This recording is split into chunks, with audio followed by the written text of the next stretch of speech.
Kemudian juga pernah dialamin temen aku gitu kan. Temen aku itu posisi, jadi kebetulan waktu itu dia tidur sendiri karena teman satu kamarnya itu lagi gantiin ke klinik cabang gitu kan. Jadi lagi gantiin ke klinik cabang, itu dia lagi tidur.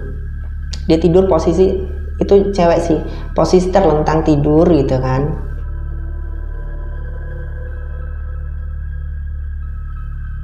Tiba-tiba dia ngerasa kok kayak ada orang yang nungguin gitu.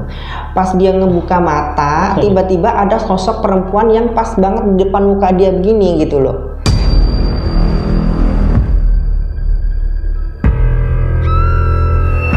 Dia langsung tarik selimut.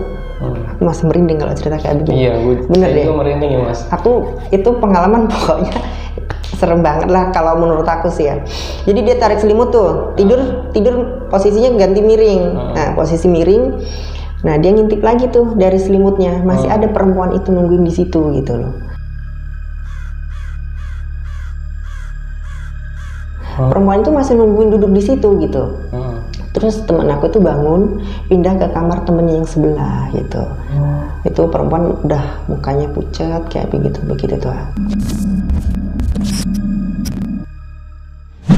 Assalamualaikum warahmatullahi wabarakatuh. Selamat datang kembali di channel Jejak Misteri. Dan kali ini saya kedatangan seorang narasumber yang beliau akan menceritakan kisah misteri yang dialami ketika dia bekerja di sebuah tempat. Tepatnya di mana? Nanti kita tanya-tanya lebih jauh. Oke? Dan akan saya perkenalkan dulu. Di samping saya sekarang sudah ada narasumber. Mari kita sambut bareng-bareng. Gimana kabarnya nih? Alhamdulillah kabar baik. Kabar baik. Dari rumah ke sini tadi lama mas?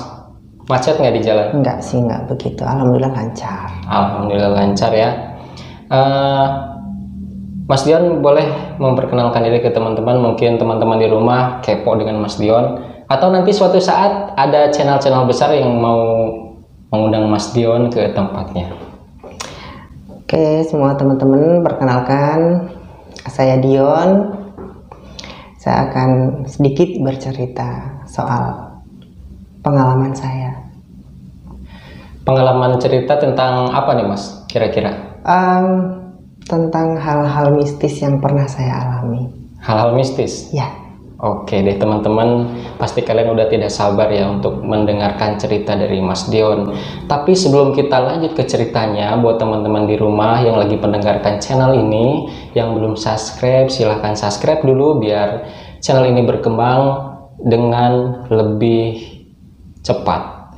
Dan bagi kalian yang suka dengan channel misteri ini, silahkan kalian tekan like dan bagikan ke teman-teman kalian yang belum mengetahui channel Jejak Misteri ini. Oke, tidak lama-lama lagi, kita langsung ke ceritanya.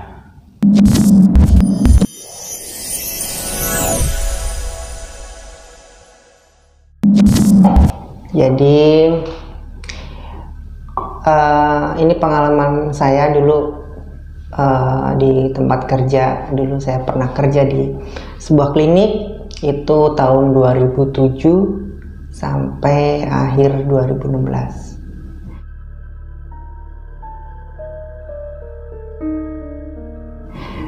Dan cukup lama di situ, banyak pengalaman yang ya cukup serem juga sih kalau menurut saya sih ya. Tapi pengalaman itu nggak cuman saya sendiri yang ngalamin gitu. Teman-teman yang ada di situ juga banyak yang ngalamin hal-hal yang aneh gitu kan. Jadi ya namanya di tempat kayak begitu kan ada aja gitu pasien-pasien yang meninggal gitu kan. Udah gitu yang masih saya ingat banget itu ya pokoknya dulu kan kamar saya ada di lantai 2 gitu kan. Nah, kamar saya terus depannya itu ada teras buat jemur-jemur pakaian gitu kan. Di situ kalau malam tuh jelas banget di situ kayak orang rame banget, orang di situ tuh kayak lagi mainan anak-anak di situ. Itu jelas banget di situ. Terus belum lagi itu kan dulu kan saya kan jaga pasien malam. Jadi klinik tuh tutup jam 10 gitu tutup. Udah tutup, aku tidur tuh ada belnya, jadi nunggu bel gitu. Jadi sewaktu-waktu bel bunyi mau jam 1, jam 2, jam 3 bel bunyi ya harus bukain pintu bahwa ada pasien gitu kan. Oh itu bukanya 24 jam Mas? Ya 24 jam, cuman ya tutup jam segitu, jam 10. Cuman pokoknya kalau ada pasien bel bunyi dibukain gitu ya, masih dilayanin gitu. Jadi waktu itu pernah kejadian itu sekitar jam 1:30 kalau nggak salah, 1:30 malam itu bel bunyi. Nah udah bel bunyi tuh saya keluar tuh, saya bukain pintu. Pas saya keluar nggak ada orang gitu kan. Tak pikir anak-anak iseng gitu kan, tapi jam segitu gitu kan, jam 1:30 gitu. Terus balik lagi ke kamar, bel bunyi lagi, keluar lagi tuh aku ngeliat sampai ke jalan gitu, keluar sampai ngeliat ke gang samping, ternyata memang kalau misalnya memang ada orang yang iseng pasti larinya kan kedengeran gitu kan. Pas saya keluar tuh nggak ada. Udah tuh masuk belum nyampe kamar tuh, masih di ruang praktek itu. Dengar dong bel bunyi lagi gitu. Pas aku buka,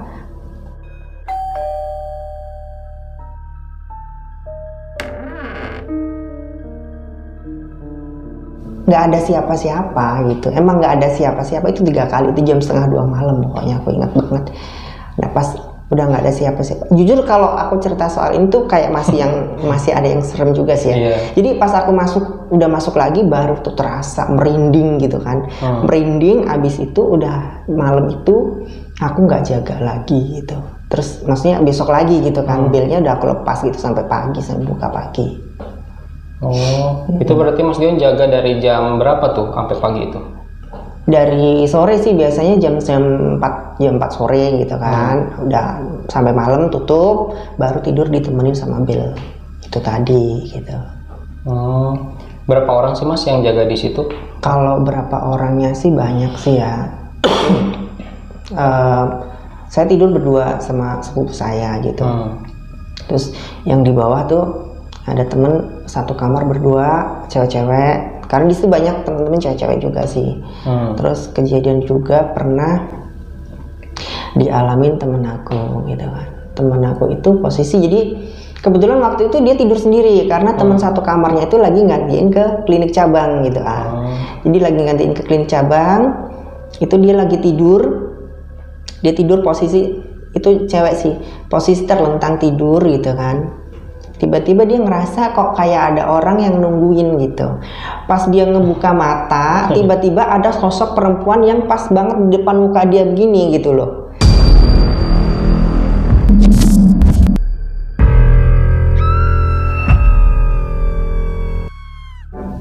Dia langsung tarik selimut. Aku masih merinding kalau cerita kayak begini. Iya, bener deh. Saya merinding ya Mas. Aku itu pengalaman pokoknya serem banget lah kalau menurut aku sih ya. Jadi dia tarik selimut tuh, tidur posisinya ganti miring. Nah posisi miring, nah dia ngintip lagi tuh dari selimutnya, masih ada perempuan itu nungguin di situ gitu loh. Perempuan itu masih nungguin duduk di situ gitu. Terus temen aku tuh bangun, pindah ke kamar temennya yang sebelah gitu. Tapi temennya itu udah tahu kenapa dia pindah gitu. Nah baru siangnya cerita tuh, kita orang pada cerita bahwa semalam dia ngalamin kejadian kayak gini gitu. Oh jadi yang jadi klinik itu semuanya udah pada tahu bahwa banyak yang mengganggu? Iya, masing-masing mereka udah ngalamin kayak begitu. Belum lagi temanku satu juga ada, karena dulu kan taunya aku jaga malam gitu kan. Dia tuh bangun tengah malam itu jam 2 bangun, disangkanya aku lagi ada pasien, aku lagi numbuk puyer gitu kan, mangkok keramik buat numbuk puyer kan kedengeran kan gitu kalau numbuk puyer gitu. Dia tuh nyamperin gitu, sampai ke laboratorium ke belakang, ternyata aku nggak ada di situ gitu kan. Akhirnya dia balik lagi ke kamar, besoknya dia bilang, kata dia gini, Mas semalam tuh aku nyariin kamu, tak kirain kamu ada pasien gitu, mau tak bantuin, kata dia. Aku semalam nggak ada pasien jam segitu gitu. Itu temanku yang satu. Udah 2 temanku tuh yang ngalamin kayak begitu kan. Temanku satu lagi, jadi di bawah tuh, di garasi bawah, kamarnya dia kebetulan di samping garasi itu. Malam-malam kata dia ada anak-anak lari-larian di mobil situ, keliling mobil gitu. Nggak, herannya aja gitu kenapa dia sempat-sempatin keluar untuk nyari anak siapa yang malam-malam ke situ gitu kan, sedangkan gerbang ditutup gitu kan. Dia keluar tuh nyariin tuh di situ tuh nyariin. Ternyata nggak ada siapa-siapa. Besoknya lagi ngobrol-ngobrol di klinik cerita lagi. Oh jadi banyak yang ngalamin dengan hal yang berbeda ya Mas. Tapi yang lebih menyeramkan yang kerja di situ pernah nggak cerita ke Mas Dion gitu? Kalau untuk di situ, menurut aku yang temen aku yang cewek tadi ada sosok perempuan itu tadi. Oh langsung gini pas dia bangun langsung ada gitu. Jadi bener-bener di depan muka dia begini, dia tuh melek gitu. Ada perempuan di depan muka dia begini gitu loh. Itu perempuan udah mukanya pucat kayak begitu tuh.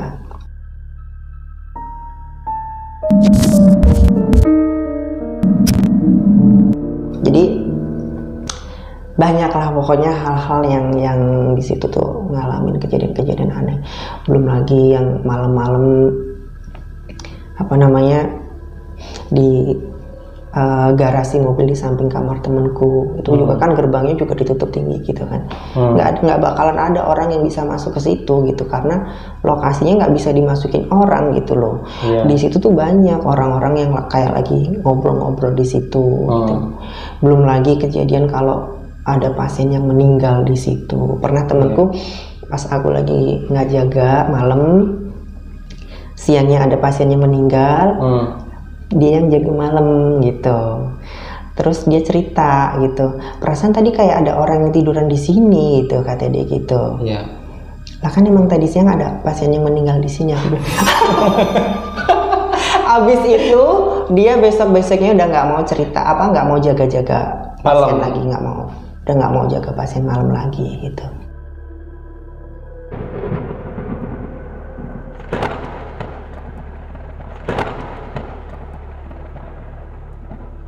Dan belum lagi di ruang tengah itu ya, kalau kita masuk itu di situ kan banyak kayak lukisan-lukisan, patung-patung gitu. Malam-malam itu kan sunyi gitu ya. Itu berasa kayak hidup gitu loh. Lukisan-lukisan, patung-patung tuh kayak natap kita jalan tuh. Masuk ke daerah situ yang lukisannya. Kalau mau turun ke ruang praktek ngelewatin ruangan itu gitu. Jadi makanya kalau malam-malam tuh kayak berasa ada yang merhatiin di situ gitu loh. Kayak gerak gitu ya. Pokoknya lukisan tuh kayak gimana sih kalau kita lagi jalan ada yang merhatiin gitu, gimana sih perasaan kita udah gak enak banget gitu kan. Kayak begitu. Jadi itu yang mengganggu itu sosoknya berbeda-beda apa gimana Mas? Kalau menurut aku sih beda-beda ya. Beda-beda. Jadi yang ganggu temanku itu yang perempuan, terus ada yang anak-anak kecil ada. Terus belum lagi yang di samping kamar aku itu juga anak-anak kecil gitu. Dan menurut Mas Dion kalau ada kejadian kayak gitu nih yang udah pengalaman Mas Dion itu kan lama ya, dari tahun 2007 sampai 2016. 2016 itu kan cukup lama ya. Mas Dion pasti udah terbiasa kan itu dapat gangguan kayak gitu. Udah biasa. Terus kira-kira nih ada gangguan kayak gitu itu karena memang tempat orang sakit dan ada orang beberapa yang meninggal, atau mungkin ada masalah lain gitu? Kalau menurut aku sih memang karena tempatnya gitu kan, tempatnya.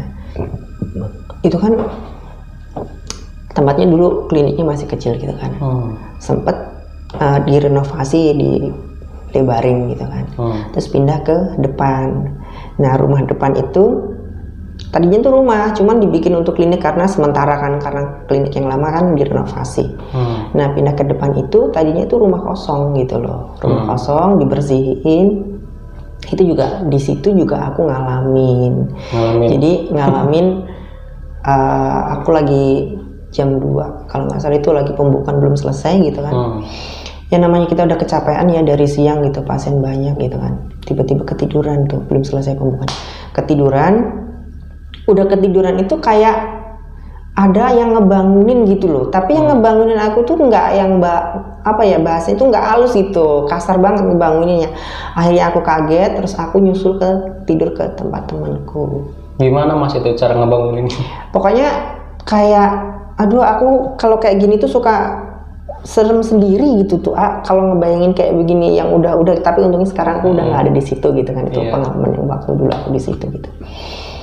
Jadi dibangunin, katanya bangun kamu, kerjaan kamu tuh belum selesai gitu. Mau kamu selesaiin kapan katanya gitu. Tapi ternyata memang banyak hal yang di situ juga gangguan dari sepupu aku yang tidur di situ juga dia ngalamin. Apalagi sepupu aku, dia kalau tidur di tempat tidur gitu ya, kalau dia udah ngerasa nggak nyaman gitu, dia selalu marah-marah, ngamuk-ngamuk, katanya dia itu lagi dikerumunin setan gitu. Nanti dia tidurnya pasti pindah ke bawah gitu.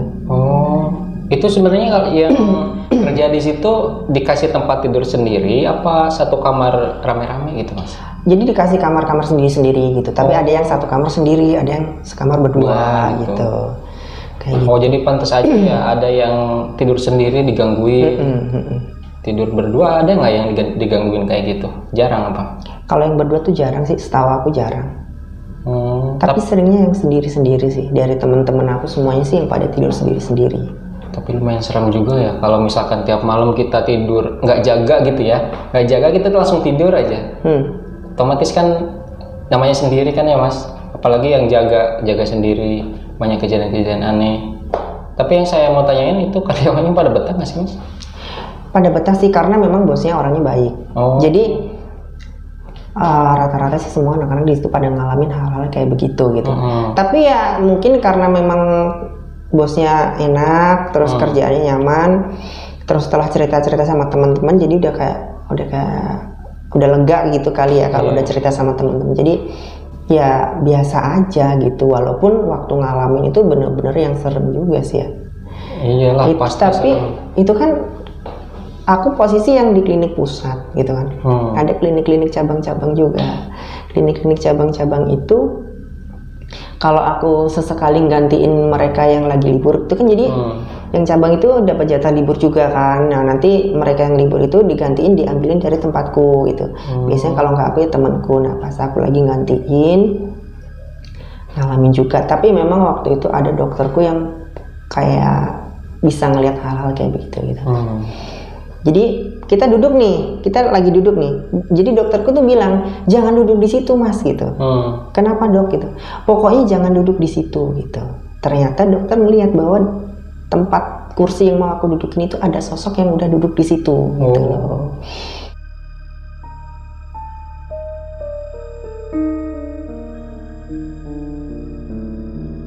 Belum lagi ada sosok yang duduk di atas lemari gitu, perempuan katanya. Berarti lumayan. Tuh lihat aku merinding kalau cerita kayak gini tuh, makanya. Tapi seru ini. Seru itu.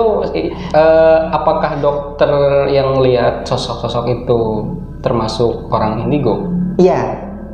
Pernah sempat cerita ke Mas Dian? Iya.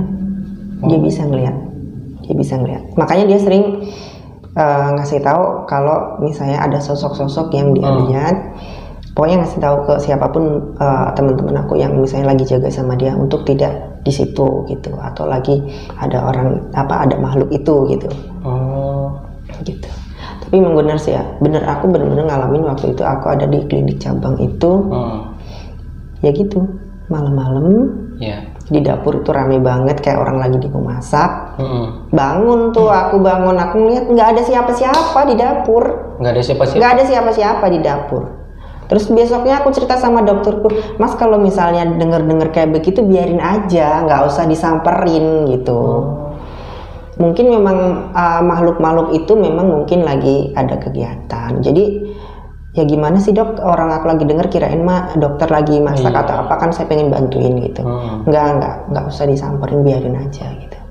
Tapi dokter itu sempat ngobrol ke Mas nggak, makhluk-makhluk yang pada ngeganggu di situ itu berbahaya bagi yang kerja di situ apa enggak? Tapi kalau untuk yang di cabang, dokter sih bilang makhluk itu tidak mengganggu, cuman dia memang menempatin tempat itu juga gitu loh. Makanya dokter itu cuma ngasih tahu, jangan misalnya ada posisi sosok itu, jangan di situ juga gitu loh. Takutnya kita ngeganggu dia gitu loh. Jadi memang dia juga nggak ngeganggu sih ya, cuman dia juga nempatin di situ gitu loh. Tapi kalau yang di pusat gimana? Kalau yang di pusat kayaknya memang agak rese sih kalau menurut aku sih ya, karena ngeganggu banget. Bahkan sekarang masih sepupu aku yang masih ada di situ. Itu yang di lantai 2 itu udah kosong.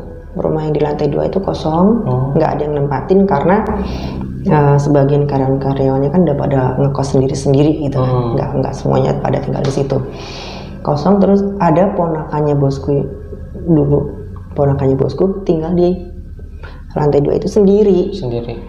Dia itu cerita gitu, bahwa malam-malam tidur tiba-tiba pintunya ada yang ngebuka gitu, terus udah gitu ada sosok yang lagi lewat, dia lagi ke kamar mandi, ada yang ngikutin gitu, sosok hitam perempuan gitu. Tapi dia di situ cuman 2 malam doang, dia nggak mau untuk tinggal di situ, akhirnya dia minta tinggal sama anak-anak yang lain gitu. Sumpah saya merinding, Mas. Bener. Itu sekian tahun aku ada di situ tuh pengalaman kayak begitu tuh sebenarnya banyak banget gitu. Ya untuk sekarang aku juga udah nggak ada di situ kan gitu, udah nggak kerja di situ gitu. Tinggal sepupu aku yang masih ada di situ, ada 3 orang. Ya paling aku tahu cerita-cerita kayak begitu sekarang dari sepupu aku itu. Pernah ya waktu itu kan ngalamin lagi nih, jadi klinik yang lama udah selesai direnovasi, makin gede tuh kan, ini meja kasir sama pendaftaran tuh. Nah ruang obat-obat itu disampingkan. Jadi setiap kali ada pasien yang malam-malam gitu, anak-anak udah nggak ada, tinggal aku sendiri gitu kan. Itu tuh kalau mau jaga malam itu, jadi persiapan kayak plastik atau sendok-sendok sirup itu harus udah aku siapin di ruangan obat aja. Jadi aku nggak mau duduk ngadep ke meja kasir sama itu, karena kan ruang untuk prakteknya kan di sebelah gitu. Cuman aku nyiapin obat-obat aja, karena kalau duduk di situ tuh kayak ngelihat ke depan itu tuh, di situ tuh kayak gimana ya, kayak bayangan-bayangan yang aneh aja gitu, jadi nggak nyaman gitu loh. Nggak nyaman aku, makanya. Tapi kayak gitu bukan cuman aku yang ngalamin, anak-anak yang jaga malam selalu seperti itu juga.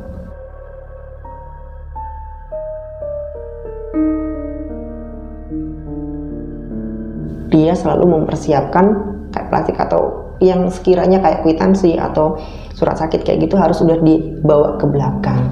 Jadi biar dia tidak ngambilnya di meja pendaftaran itu gitu. Tapi teman-teman yang lain ada beberapa. Ada.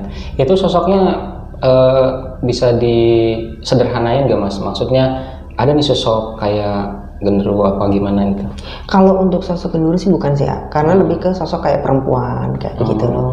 Jadi yang ngeganggu temanku yang itu perempuan, mukanya pucet gitu, bajunya putih. Terus yang ngeganggu ponakannya itu perempuan tapi sosoknya hitam gitu loh. Tapi kalau genderuwo sih yang selamanya yang aku tahu itu kayak sosoknya kan gede gitu. Kalau itu tuh enggak, kayak sama perempuan. Ini kali ya, apa namanya, anak-anak kecil. Iya, anak-anak kecil itu. Itu kejadian di klinik tempat aku, itu di cabang 1 yang tadi ada dokterku yang bisa ngelihat. Terus ada di cabang yang satunya lagi, di klinik cabang yang satunya itu temenku yang lagi ngegantiin, yang lagi libur di situ. Dia itu jam 2 malam sampai ngojek. Gimana, Mas? Ngojek. Jadi dia pulang untuk tidak di situ gitu. Dia naik ojek untuk pulang ke klinik pusat, dan itu jaraknya lumayan jauh malam-malam. Karena kata dia tiba-tiba itu di ruang tengah itu bau darah gitu.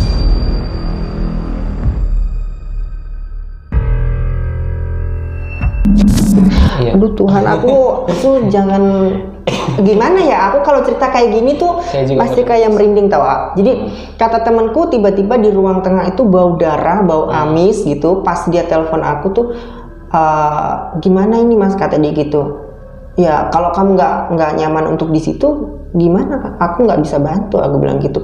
Jemput bisa nggak sih Mas, kata dia gitu. Ini udah tengah malam, aku tuh nggak taunya dia nekat naik ojek pulang ke pusat. Dia sendirian tuh jaga di cabang? Iya, karena waktu itu dokternya lagi simposium atau kemana gitu, jadi ada dokter pengganti. Dokter pengganti itu cuman sampai jam 9 malam doang. Besoknya pagi ada dokter lagi gitu. Oh gitu. Tapi itu cerita yang mengganggu karyawan, makhluk itu kan ya, emang ada hubungannya nggak sih Mas sama pasien yang misalkan ada nih anak kecil yang meninggal, terus ada yang mengganggu anak kecil, terus ada yang meninggal seorang sosok wanita, terus yang mengganggu wanita, kayak gitu nggak sih Mas? Kalau soal kayak gitu sih mungkin bisa jadi sih ya, atau mungkin emang udah ada makhluk penunggu di situ sebelumnya gitu. Mungkin sih kayak gitu sih. Dan Mas Dion sendiri nggak tahu ya di tempat itu udah di syukur, istilahnya apa ya, diselamatin gitu ya, rumah kan suka ada tuh rumah suka diselamatin. Mas Dion juga mungkin nggak tahu kali ya. Nggak tahu sebelumnya. Karena sebelumnya kan memang udah ada bangunan rumah sama klinik itu gitu kan. Gitu. Pas Mas Dion kerja di situ, cabang-cabang dari klinik tersebut banyak nggak sih Mas? Ada 1, 2, 3, 3, ada 4, 5, 6 sama yang di pusat. Tapi masing-masing klinik semuanya ngalamin. Oh gitu. Boleh jelasin nggak, klinik itu adanya di daerah perkampungan apa di daerah perkotaan gitu Mas? Di kompleks sih. Oh di kompleks. Kompleks di perumahan gitu. Ada nggak Mas kayak orang pintar yang ngejaga atau kuncen lah ngejaga tempat itu, suruhan bos buat ngejaga tempat? Kalau itu sih kayaknya nggak ada sih ya. Tapi nggak tahu juga karena kan bosku kan orang Jawa gitu kan. Nggak tahu juga sih. Tapi kalau untuk di klinik pusat itu di depan tuh kayak ada patung gede-gede gitu. Patung gede-gede. Waktu itu aku ngobrol sama siapa, nggak tahu pasien atau siapa gitu kan. Katanya tuh patung itu tuh memang ada penunggunya gitu loh. Oh ada orang yang bisa gitu ya Mas? Kalau nggak salah ngobrol sama pasien deh waktu itu. Jadi pasien udah mau pulang malam-malam gitu. Dia nanya gitu, Mas kalau udah tutup kayak gini, kalau ada pasien gimana? Ya tetap dibukain Pak gitu. Tapi kan saya tidur ada belnya gitu. Jadi mau jam 1, mau jam 2, jam berapa aja misalnya bel bunyi ya harus dibukain berarti ada pasien gitu. Oh ya emang kenapa? Saya bilang gitu kan. Nggak apa-apa sih, cuman hati-hati aja kata dia gitu. Nggak ngerti saya bilang gitu kan. Oh dia bilang hati-hati aja. Hati-hati gitu, jaga kesehatan. Pokoknya banyak berdoa aja kata dia gitu. Mas boleh nggak ngasih wejangan gitu lah istilahnya ke teman-teman subscribe ketika mereka lagi ada di posisi Mas Dion seperti dulu, apa yang harus mereka lakukan? Pastinya sih yang penting pokoknya berdoa, beribadah menurut agamanya masing-masing. Yang penting itu kan. Kalau seperti saya kan alhamdulillah muslim, jadi jangan lupa ya jangan pernah tinggalin sholat 5 waktu, itu penting gitu. Kalau ada waktu untuk ngaji ya sempetin untuk mengaji gitu. Terus banyak-banyak doa sebelum tidur, kayak gitu-gitu aja sih. Karena kan hal-hal kayak gitu kan pasti kita berdampingan dengan makhluk-makhluk kayak begitu. Kita nggak tahu gitu kan, dimanapun pasti ada gitu. Nah, seenggaknya kalau kita berdoa itu kan pasti ada perlindungan dari Tuhan kita masing-masing kayak gitu. Iya betul. Satu lagi Mas Dion yang saya mau tanyakan ke Mas Dion, selama Mas Dion kerja di sana ada nggak cerita atau pengalaman Mas Dion itu orang klinik, karyawan klinik itu celaka karena hal yang kayak gitu? Sebetulnya bukan celaka sih kalau tiba-tiba sakit. Ada temen aku, ada dokternya dulu, 2 orang pokoknya, 1 dokter 1 analis. Yang analis tuh perasaannya biasa aja gitu, perasaan biasa aja, terus tiba-tiba dia sakit, seminggu dirawat, akhirnya meninggal. Gitu. Terus ada dokterku juga, dia cuma jatuh dari motor gitu kan, tapi masih normal sih, orang jalan juga masih itu. Tahu-tahu aku dengar kabar, kebetulan aku nggak di situ, dengar kabar dia meninggal gitu.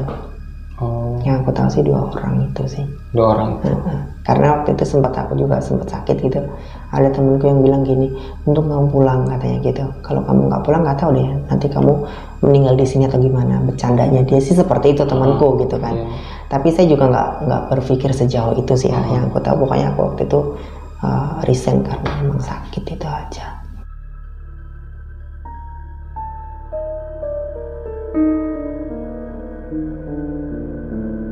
Terima kasih Mas Dion sudah mau menyempatkan diri ke channel Jejak Misteri ini.